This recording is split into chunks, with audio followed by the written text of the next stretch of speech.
सबको जय मसीह की। परमेश्वर पिता का धन्यवाद हो। परमेश्वर ने एक बार फिर से हम सबको अपनी पवित्र उपस्थिति में इकट्ठा किया ताकि हम सब मिलकर परमेश्वर की महिमा कर सके, परमेश्वर की आराधना कर सके। हम सब अच्छी तरह से जानते हैं परमेश्वर ने मनुष्य को अपनी महिमा के लिए क्या किया है, बनाया है। मनुष्य का जो सबसे पहला काम है परमेश्वर की आराधना करना, परमेश्वर की महिमा करना। थोड़ी देर हम सब ने गीत को गाकर परमेश्वर का महिमा किया। हम परमेश्वर के वचन में क्या करेंगे, सीखेंगे। आज हम परमेश्वर के वचन में सीखेंगे नए जन्म के बारे में, नए जन्म के बारे में सीखेंगे, जो पवित्र शास्त्र बाइबल का एक बहुत ही क्या है, गंभीर विषय है, जिसके बारे में आज के समय में कलीसियाओं में उतनी गंभीरता से क्या नहीं किया जाता है, सिखाया नहीं जाता है। जबकि ये बहुत क्या है, गंभीर विषय है। क्योंकि प्रभु यीशु मसीह स्पष्ट तौर पे कहते हैं जब तक एक मनुष्य नए सिरे से ना जन्मे वो स्वर्ग के राज को देख नहीं सकता, ना उसमें क्या कर सकता है, प्रवेश कर सकता है। इसलिए हर एक विश्वासी का नया जन्म होना क्या है, जरूरी है। नया जन्म होना क्या है, जरूरी है। तो आज हम नए जन्म के बारे में सीखेंगे। इसमें 3 चीजों के बारे में हम क्या करेंगे, सीखेंगे। पहला, नया जन्म पाना क्यों जरूरी है, नया जन्म कैसे होता है, और नए जन्म के फायदे क्या क्या है। 3 चीजों को हम क्या करेंगे, सीखेंगे। नया जन्म पाना क्यों जरूरी है, नया जन्म कैसे होता है, और नए जन्म के फायदे क्या क्या है। तो हम निकालेंगे वचन, पढ़ेंगे इफिसियो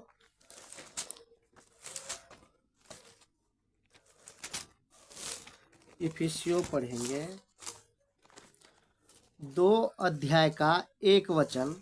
यहाँ पे इस तरह से लिखा हुआ है, उसने तुम्हें भी जिलाया जो अपने अपराधों और पापों के कारण मरे हुए थे। उसने तुम्हें भी जिलाया जो अपने अपराधों और पापों के कारण मरे हुए थे।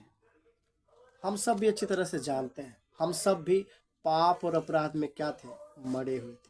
हर मनुष्य, दुनिया का हर एक मनुष्य क्या है, पाप के कारण क्या है, आत्मिक रूप से मरा हुआ है। आत्मिक रूप से क्या है, मरा हुआ है। आगे हम यहाँ पे लिखा हुआ है 4 वचन में, परंतु परमेश्वर ने जो दया का धनी है, उसने उस बड़े प्रेम के कारण जिससे उसने हमसे प्रेम किया, जब हम अपराधों के कारण मरे हुए थे तो हमें मसीह के साथ जिलाया, और मसीह यीशु में उसके साथ उठाया और स्वर्ग स्थानों में साथ बैठाया है। यानी हम सब पाप और अपराध के कारण क्या थे, मरे हुए थे। इसलिए नया जन्म पाना क्या है, जरूरी है।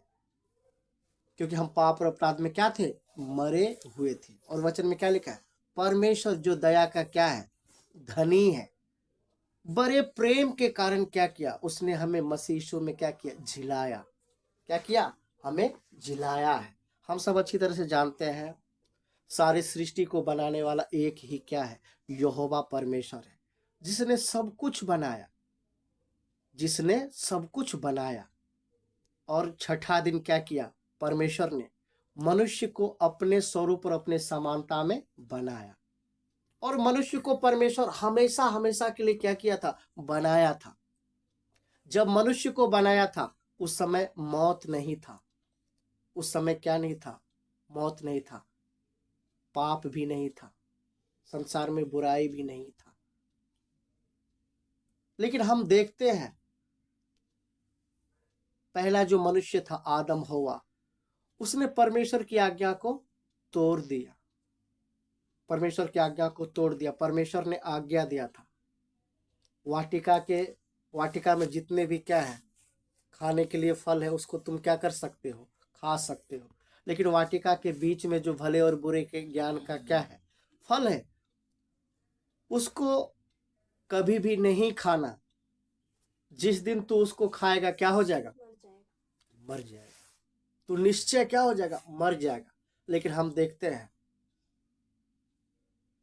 शैतान क्या किया, उसे बहकाया, और उसने परमेश्वर की आज्ञा को क्या किया, तोड़ दिया। जैसे ही क्या है, फल खाया, तो वचन में लिखा है वो परमेश्वर से क्या हो गया, दूर हो गया, वो छिप गया। जिस परमेश्वर से वो बातें करता था, संगति करता था, उससे वो क्या हो गया, छिप गया, छिप गया, छिप गया। और हम अच्छी तरह से जानते हैं पहला मनुष्य 930 साल तक क्या रहा, शारीरिक तौर पे जिंदा रहा, लेकिन आत्मिक तौर पे क्या हो गया, मर गया। वचन में लिखा है जब एक मरा तो सब क्या हो गया, मर गया। क्योंकि क्या आ गया जगत में, पाप आ गए, और पाप के कारण क्या आ गई, मृत्यु आ गई। तो आत्मिक रूप से हर इंसान क्या है, मरा हुआ है। शारीरिक तौर पे आदम 930 वर्ष तक क्या रहा, जीवित रखा, लेकिन वो आत्मिक तौर पे क्या हो गया, मर गया। परमेश्वर 930 साल के लिए आदम को नहीं बनाया था। आज मनुष्य की जो जिंदगी है, मनुष्य की जो आयु है 60 साल 70 साल है।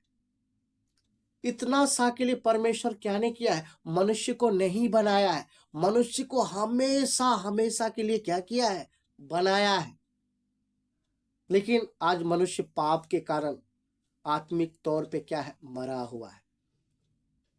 मनुष्य को लगता है हम क्या है, जीवित है, लेकिन परमेश्वर का वचन कहता है सब पाप और अपराध के कारण क्या है, मरा हुआ है। इसलिए नया जन्म पाना क्या है, जरूरी है। नया जन्म पाना क्या है, जरूरी है। और परमेश्वर के वचन में लिखा है परमेश्वर जो दया का क्या है, धनी है। उसने बड़े प्रेम के कारण प्रभु यीशु मसीह में क्या किया, हमें जिलाया, हमारा उद्धार किया। क्योंकि हम पाप और अपराध में क्या थे, मरे हुए थे। हर इंसान मरा हुआ है, इसलिए हर इंसान का नया जन्म होना क्या है, जरूरी है। हम पढ़ेंगे, निकालेंगे वचन, यूहन्ना 3 अध्याय। समझना है वचन को, वचन की गंभीरता को समझना है।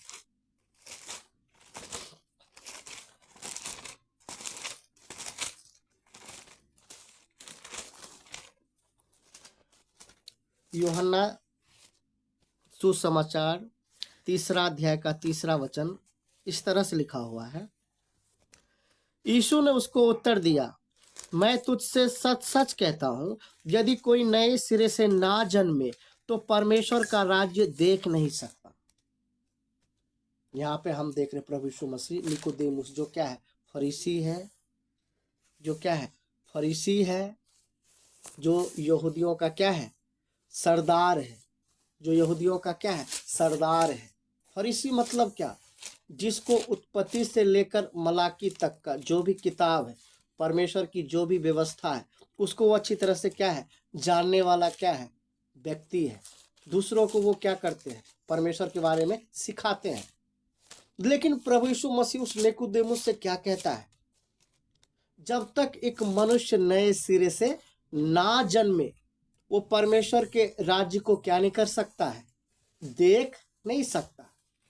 लेकिन यहाँ दुख की बात है, निकोदेमुस को क्या नहीं आ रहा है, समझ में नहीं आ रहा, समझ में नहीं आ रहा है, जबकि ये क्या फरीसी है। आज भी हम देखते बहुत सारे ऐसे लोग हैं जो लोगों को उपदेश देते हैं, लोगों को शिक्षा देते हैं, परमेश्वर के बारे में बताते हैं, लेकिन इस नए जन्म की गंभीरता को वो समझते नहीं है, वो समझ नहीं पाते। वचन की बहुत सारी बातों को क्या नहीं कर पाते, समझ नहीं पाते। जैसे निकोदेमुस को क्या नहीं आ पा रहा है, समझ में नहीं आ रहा। देखिए जवाब क्या दे रहा, 4 वचन में लिखा है, निकोदेमुस ने उससे कहा, मनुष्य जब बूढ़ा हो गया तो कैसे जन्म ले सकता है? क्या वो अपनी माता के गर्भ में दूसरी बार प्रवेश करके जन्म ले सकता है? प्रभु यीशु मसीह आत्मिक जन्म के बारे में बातें कर रहा है। इसलिए वचन में लिखा है शारीरिक मनुष्य परमेश्वर की आत्मा की बातों को क्या नहीं कर सकता, समझ नहीं सकता। लेकिन ये जो निकोदेमुस है, ये शारीरिक जन्म के बारे में सोच रहा है, इसको समझ में नहीं आ रहा। इसलिए वो क्या कह रहा है, मनुष्य जब क्या हो जाए, बूढ़ा हो जाए, तो मां के गर्भ में दोबारा कैसे जाकर क्या ले सकता है, जन्म ले सकता है, उसको क्या नहीं आ रहा, समझ में नहीं आ रहा। अगर परमेश्वर की बातों को समझना है तो परमेश्वर के आत्मा से ही हम क्या कर सकते हैं, परमेश्वर के वचन को समझ सकते हैं। अपना ज्ञान बुद्धि लगाकर हम परमेश्वर के वचन को क्या नहीं कर सकते, समझ नहीं सकते हैं। उसके बाद हम देखते हैं यहाँ पे प्रभु यीशु मसीह फिर जवाब दे रहा है 5 वचन में। यीशु ने उत्तर दिया, मैं तुझसे सच सच कहता हूं, जब तक कोई मनुष्य जल और आत्मा से ना जन्मे तो वो परमेश्वर के राज्य में प्रवेश नहीं कर सकता। जल और आत्मा से ना जन्मे वो परमेश्वर के राज्य में क्या नहीं कर सकता, प्रवेश नहीं कर सकता। 6 वचन में, क्योंकि जो शरीर से जन्मा है वो शरीर है और जो आत्मा से जन्मा है क्या है, वो आत्मा है। हम सब अच्छी तरह से जानते हैं परमेश्वर आत्मा है। हमें परमेश्वर से जन्म लेने की क्या है, जरूरत है। एक बार तो हमारा जन्म हुआ है, ठीक है, शरीर से जन्मा है, क्या है, शरीर है। माँ बाप के द्वारा क्या हुआ है, हमारा जन्म हुआ है। लेकिन परमेश्वर आत्मा है, इसलिए प्रभु यीशु मसीह क्या कहता है, जो शरीर से जन्मा है वो शरीर है, जो आत्मा से जन्मा है क्या है, आत्मा है।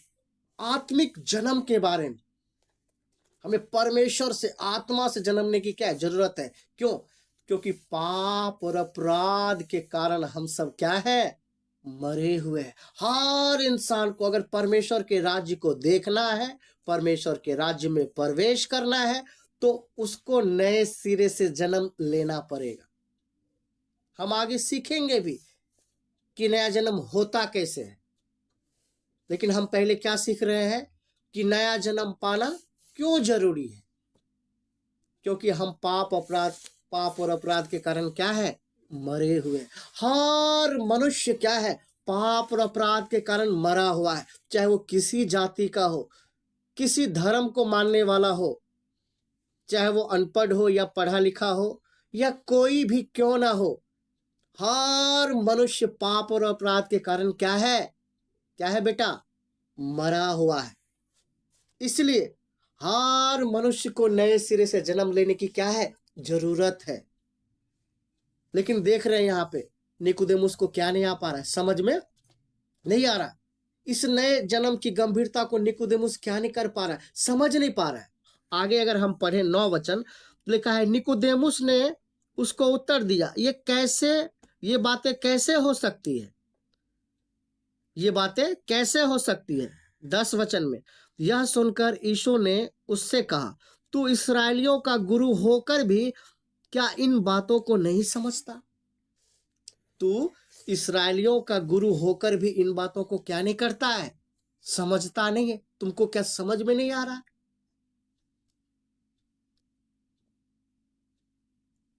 तुमको क्या नहीं आ रहा है, समझ में नहीं आ रहा। ये नए जन्म की जो क्या है गंभीरता, ये नया जन्म का जो विषय है, ये बाइबल का क्या है, बहुत ही क्या है, गहरा विषय है, बहुत ही गहरा विषय है। प्रभु यीशु मसीह स्पष्ट तौर पे कहता है, मैं तुझसे सच सच कहता हूं, जब तक एक मनुष्य नए सिरे से ना जन्मे। आज हम देखते बहुत सारे लोग क्या है, कलीसिया में आते हैं, संगति करते हैं, गीत गाते हैं, प्रार्थना करते हैं, बहुत दिन से आते हैं, लेकिन असल मायने में उसका क्या नहीं हुआ है, नया जन्म नहीं हुआ है, नया जन्म नहीं हुआ है। क्योंकि नए जन्म के क्या है, कुछ निशानियां भी है। नए जन्म के कुछ निशानियां भी है। जब एक मनुष्य का नया जन्म होता है तो सबसे पहले उसका सोच क्या हो जाता है, बदल जाता है, उसका सोच बदल जाता है। वचन में लिखा है, परमेश्वर का देखना मनुष्यों के जैसा नहीं है। एक नए जन्मे हुए जो विश्वासी होते हैं उसका भी देखना मनुष्य के जैसा नहीं होता है, संसार के जैसा नहीं होता है। उसका सोच बदल जाता है, उसका चाल चलन बदलने लगता है। सबसे पहले उसके सोच में क्या होता है, जब एक विश्वासी का नया जन्म होता है, एक आदमी का नया जन्म होता है, सबसे पहले उसके सोच में परमेश्वर का आत्मा कार्य करता है, उसका सोच बदल जाता है। जब सोच बदल जाता है तो धीरे धीरे उसका जीवन, उसका चाल चलन, उसका व्यवहार, सब कुछ, उठना बैठना धीरे धीरे क्या होने लगता है, बदलने लगता है। इसलिए ये क्या गंभीर विषय है। हम सीख रहे नया जन्म पाना क्यों जरूरी है? क्योंकि हम पाप और अपराध के कारण क्या है, मरे हुए हैं। नए जन्म के बगैर हम स्वर्ग को ना देख सकते हैं, ना उसमें क्या कर सकते हैं, प्रवेश कर सकते हैं। इसलिए नया जन्म पाना क्या है, जरूरी है। हम दूसरे भाग में जाएंगे, नया जन्म कैसे होता है, नया जन्म कैसे होता है। पढ़ेंगे वचन, हम निकालेंगे यूहन्ना सुसमाचार 1 अध्याय का 13 वचन। वे ना तो लहू से, ना शरीर की इच्छा से, ना मनुष्य की इच्छा से, परंतु परमेश्वर से उत्पन्न हुए हैं। वे ना लहू से, ना शरीर की इच्छा से, ना मनुष्य की इच्छा से, परंतु परमेश्वर से उत्पन्न हुए हैं। ये नया जन्म परमेश्वर से मिलता है, परमेश्वर के द्वारा मिलता है। ये ना लहू से, ना शरीर की इच्छा से, ना मनुष्य की इच्छा से। एक इंसान कितना भी कोशिश कर ले, वो अपने से नया जन्म नहीं पा सकता है, या कोई मनुष्य उसका नया जन्म नहीं करवा सकता है। ये परमेश्वर से होता है।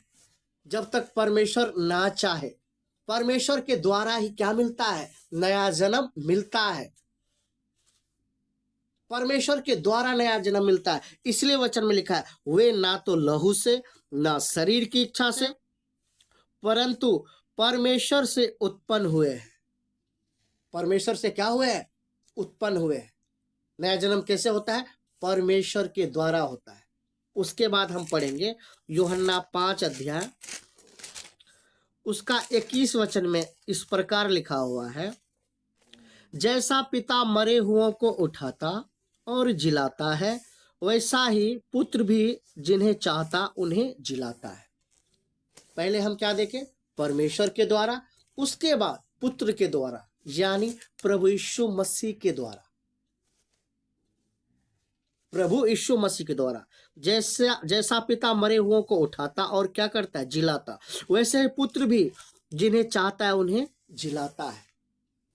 जिलाता है।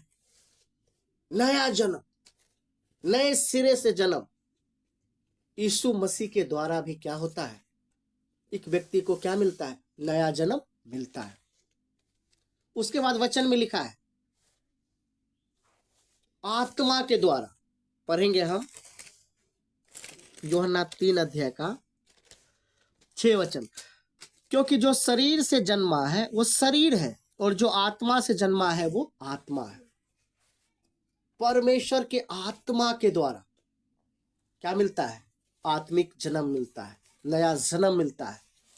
एक इंसान नए सिरे से क्या लेता है, जन्म लेता है। परमेश्वर के द्वारा, प्रभु यीशु मसीह के द्वारा, आत्मा के द्वारा, आत्मा के द्वारा। उसके बाद वचन में हम पढ़ेंगे, निकालेंगे पहला पत्रस 1 अध्याय का 23 वचन। यहाँ पे इस तरह से लिखा हुआ है, क्योंकि तुमने नाशवान नहीं पर अविनाशी बीज से परमेश्वर के जीवते और सदा ठहरने वाले वचन के द्वारा नया जन्म पाया है। परमेश्वर का जो वचन है ये अविनाशी क्या है, बीज है, सदा ठहरने वाला। परमेश्वर के वचन के द्वारा जब एक इंसान क्या करता है, परमेश्वर के वचन को सुनता है, जब वचन उसके अंदर आता है, वचन और पवित्र आत्मा मिलकर एक नए मनुष्य को क्या करता है, उत्पन्न करता है। परमेश्वर का प्रोग्राम क्या है, ये जो हमारा शरीर है इसको परमेश्वर क्या नहीं किया, ठीक ठाक नहीं किया। लिखा तुम्हारे अंदर मैंने क्या किया, एक नए मनुष्य को उत्पन्न किया, नए सिरे से। परमेश्वर के द्वारा, प्रभु यीशु मसीह के द्वारा, आत्मा के द्वारा, परमेश्वर के वचन के द्वारा। ये जो शरीर मिला है ये माँ बाप के द्वारा मिला है, नाशवान बीज के द्वारा शरीर मिला है। इसलिए इसकी आयु कितना है, 60 साल 70 साल। इंसान कितना भी कोशिश कर ले वो 100 को भी क्या नहीं कर पाएगा, वो शतक को भी क्या नहीं कर पाएगा, छू नहीं पाएगा, चाहे कुछ भी कर ले। क्योंकि औसत उम्र कितना है, 60 साल 70 साल। अगर बहुत क्या है, बहुत हुआ तो 80 साल। लेकिन जो परमेश्वर का वचन है वो अविनाशी बीज है। आत्मा से जो जन्मा हुआ मनुष्य है, नया जन्म पाया हुआ जो मनुष्य है, वो सदा ठहरने वाला, उसकी कभी मौत नहीं होगी। वो फिर कभी क्या नहीं होगा, मरेगा नहीं। क्योंकि परमेश्वर का वचन क्या है, अविनाशी बीज है। उस अविनाशी बीज के द्वारा क्या होता है, इसलिए वचन में क्या लिखा है, तुमने नाशवान नहीं पर अविनाशी बीज से परमेश्वर के जीवते और सदा ठहरने वाले वचन के द्वारा नया जन्म पाया है। सदा ठहरने वाला अविनाशी बीज के द्वारा नया जन्म पाया। पहले देखिए, परमेश्वर के द्वारा, प्रभु यीशु मसीह के द्वारा, आत्मा के द्वारा, उसके बाद परमेश्वर के वचन के द्वारा। परमेश्वर का वचन अविनाशी क्या है, बीज है। क्या मिलता है, नया जन्म मिलता है। इंसान किसी को नहीं दे सकता, इंसान खुद से भी क्या नहीं कर सकता है, नया जन्म पा नहीं सकता जब तक परमेश्वर ना चाहे। इसलिए प्रभु यीशु मसीह क्या कहता है, जब तक पिता ना खींचे, जब तक पिता किसी को मेरे पास ना लाए, कोई भी मेरे पास आ नहीं सकता है। कोई भी नहीं आ सकता है, कोई भी नहीं आ सकता। उसके बाद हम देखते हैं तीसरा जो भाग है, नए जन्म के फायदे क्या है। नए जन्म के फायदे क्या है, क्योंकि इंसान को क्या चाहिए, फायदा चाहिए। क्या चाहिए, फायदा चाहिए। नए जन्म के फायदे अगर इंसान को क्या आ जाए, समझ में आ जाए ना, तो जीवन में कोई भी परिस्थिति क्यों ना आ जाए, उसके जीवन का एक ही लक्ष्य होगा, जिएंगे मसीह के लिए, मरेंगे मसीह के लिए। इतनी बड़ी क्या है, आशीष है। इतनी बड़ी क्या है, आशीष है। लिखा है, उसने हमें जिलाया ही नहीं, स्वर्ग स्थानों में क्या किया, हमें बैठाया भी है। स्वर्ग स्थानों में क्या किया है, बैठाया है। नए जन्म होने के सबसे पहला जो फायदा है, हमें स्वर्ग स्थानों में क्या किया, बैठाया है। बैठाया है। हम परमेश्वर के पुत्र बन गए। हमारा जन्म परमेश्वर के घराने में हुआ है। परमेश्वर के घराने में हुआ। पापों से मुझे क्या मिल गया, छुटकारा मिल गया। मैं आजाद हो गया, मैं स्वतंत्र हो गया। मसीह में मुझे आजादी मिली है। मसीह में मुझे असली स्वतंत्रता मिली है। हम अब अंधकार में नहीं हैं। अब हम मृत्यु के मार्ग में नहीं चलते हैं, हम अनंत जीवन के मार्ग में चलते हैं। अब हम उजियाला में चलते हैं। मेरा जीवन बदल गया। अब हम नई सृष्टि है। नया जन्म पाने के बाद हम क्या बन गए, नई सृष्टि। वचन में लिखा है, जो प्रभु यीशु मसीह में है वो अब नई सृष्टि है। पुरानी बातें क्या हो गई, बीत गई, खत्म हो गई। हम सब नई सृष्टि है। हम परमेश्वर के लोग हैं। पढ़ेंगे, वचन निकालिएगा।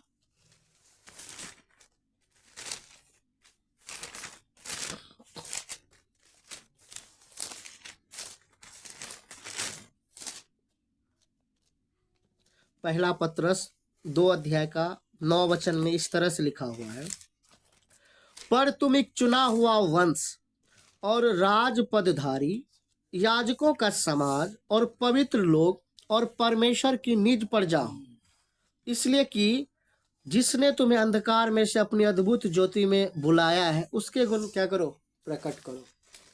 नए जन्म के क्या फायदे हैं। तुम एक चुना हुआ वंश। हम क्या, एक चुना हुआ क्या है, वंश है। स्वर्ग ने मुझे चुना है। स्वर्ग ने क्या किया है, चुना है। उत्पत्ति से पहले ही क्या किया है, उसने मुझे मसीह में चुन लिया है। हम चुने हुए लोग हैं। हमें कोई जनता नहीं चुना है, हमें स्वर्ग ने चुना है। वचन में लिखा है, मैंने तुम्हें चुना है। हम चुना हुआ क्या है, एक वंश है। नए जन्म के फायदे, हम राजपदधारी हैं, हम याजकों का समाज है, पवित्र लोग हैं और परमेश्वर की निज प्रजा है। हम परमेश्वर का वारिस है। जो परमेश्वर का है वो मेरा है। पुत्र होने का क्या दिया, सौभाग्य दिया, अपना वारिस बनाया है। इतनी बड़ी क्या आशीष है। प्रभु यीशु मसीह कहता है मैं अपनी सिंहासन पर क्या करूंगा, तुमको बैठाऊंगा। ये नए जन्म पाने के क्या है, फायदे हैं। लेकिन आज हम देखते हैं दुनियावी तौर पे लोग मसीह का नाम लेते, मसीह के पीछे चलते हैं, लेकिन वो शारीरिक अभिलाषा के क्या होते हैं, गुलाम होते हैं। वो दुनिया में ही कुछ करना चाहते हैं, कुछ बनना चाहते हैं। लेकिन वचन में लिखा है अगर इसी जीवन में हम मसीह से क्या रखते हैं, आशा रखते हैं, हम सब मनुष्य से ज्यादा अभागे हैं। इतनी बड़ी क्या है, बुलाहट है, इतना बड़ा लाभ मिला हमें नया जन्म पाने के बाद। मुझे पापों से क्या मिल गया, छुटकारा मिल गया। मैं शैतान के बंधन से छूट गया, मैं अंधकार से ज्योति में आ गया, मैं परमेश्वर का पुत्र बन गया। परमेश्वर अपना आत्मा मुझे दिया है, अपना वारिस बनाया। मैं चुना हुआ एक वंश हूं, मैं राजपदधारी हूं, मैं याजकों का समाज हूं, मैं पवित्र लोग हूं। प्रभु यीशु मसीह कहता है मैं अपनी सिंहासन पर क्या करूंगा, बैठाऊंगा। मैं अपनी सिंहासन पर बैठाऊंगा। इतनी बड़ी क्या है, आशीष है। ये सब कब मिलेगा, नए जन्म पाने के बाद मिलेगा। नए जन्म पाने के बाद मिलेगा। नए जन्म के ये फायदे हैं, क्योंकि नए जन्म के बगैर हम ना स्वर्ग को देख सकते हैं, ना उसमें क्या कर सकते हैं, प्रवेश कर सकते हैं। ये पूरे पवित्र शास्त्र का सबसे गंभीर क्या है, विषय है। इस विषय को क्या करना, समझना है। नया जन्म। लेकिन देखते हैं निकोदेमुस फरीसी है, उसको क्या नहीं आ रहा, समझ में नहीं आ रहा। प्रभु यीशु मसीह को बोलना पड़ा तू इसराइलियों का गुरु होकर भी इन बातों को क्या नहीं करता है, समझता नहीं है। तुमको क्या नहीं आता, समझ में नहीं आता, समझ में नहीं आता। इसलिए ये जो नए जन्म की गंभीरता है, इसको क्या करना है, समझना है। हम पहले भी बताए, जब एक इंसान का नया जन्म होता है, परमेश्वर के द्वारा उसका एक नया जन्म होता है आत्मिक तौर पे, तो सबसे पहले उसका सोच बदल जाता है। फिर वो दुनिया की तरह नहीं सोचता है, वो दुनिया की तरह नहीं सोचता है। वो फिर परमेश्वर की तरह सोचना क्या करता है, शुरू करता है।